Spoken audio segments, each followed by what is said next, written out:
সে VIP মর্যাদা না, সে আসলে গোপনে চলে গেছেন। ওই এক্সিট মানে হচ্ছে যে আমি যত দুর্নীতি করেছি, আমার সাংঘাতরা যত কোটি কোটি টাকা মেরেছে, দেশে বিদেশে পাচার করেছে, এগুলা নিয়ে তুমি কিছু বলতে পারবে না, তোমাদেরকে ক্ষমতা এনে দিই। এই জাতীয় একটা এগ্রিমেন্ট তাদের মধ্যে হয়েছে বলে ফেব্রুয়ারি 2025-এ এটা বলা হয়। সে যদি আসে, তার ভিতরেও আতঙ্ক আছে। তো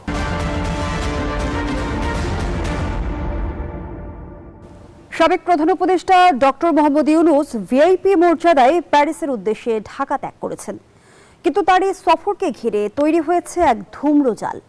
প্রবীণ সাংবাদিক সালাউদ্দিন শোয়েব চৌধুরীর বিস্ফোরক দাবি, প্যারিস সফরে নাকি রাশিয়ার বিতর্কিত ওয়েগনার গ্রুপ এবং আয়ারল্যান্ডের আইরিশ রিপাবলিকান আর্মির মতো সশস্ত্র চক্রের সাথে যোগাযোগের মাধ্যমে বাংলাদেশের শীর্ষ নেতৃত্বকে মাইনাস করার এক মারাত্মক ব্লুপ্রিন্ট তৈরি হচ্ছে। যদিও এই গুরুতর অভিযোগের পক্ষে এখনো কোনো স্বাধীন বা নির্ভরযোগ্য প্রমাণ মেলেনি, তবে ডক্টর ইউনূসের এই সফরের চেয়েও দেশের ভেতরের এক নতুন বিতর্ক রাজনৈতিক অঙ্গনকে কাঁপিয়ে দিচ্ছে, যার নাম কিচেন ক্যাবিনেট।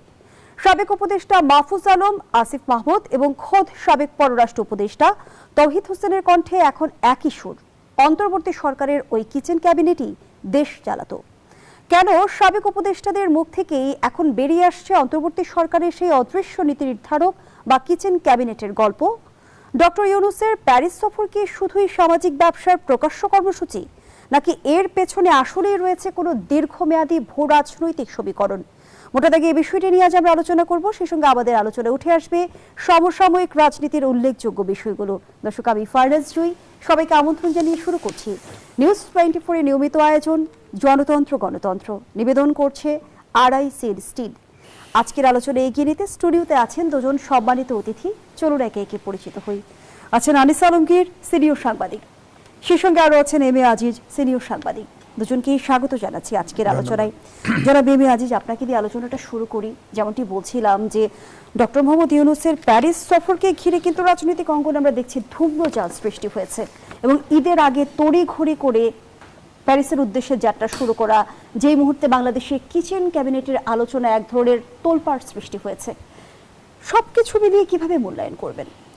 দেখেন, ওখানে যা কি করছে এটা তো আমাদের কাছে প্রমাণ নাই, তবে মাস মিডিয়ায় এটা নিয়ে কথা হচ্ছে। তিনি 27 তারিখে ভোর 7টার সময় টার্কিশ এয়ারলাইন্সে প্যারিসে চলে গেছেন। সে ভিআইপি মর্যাদা নয়, সে আসলে গোপনে চলে গেছেন।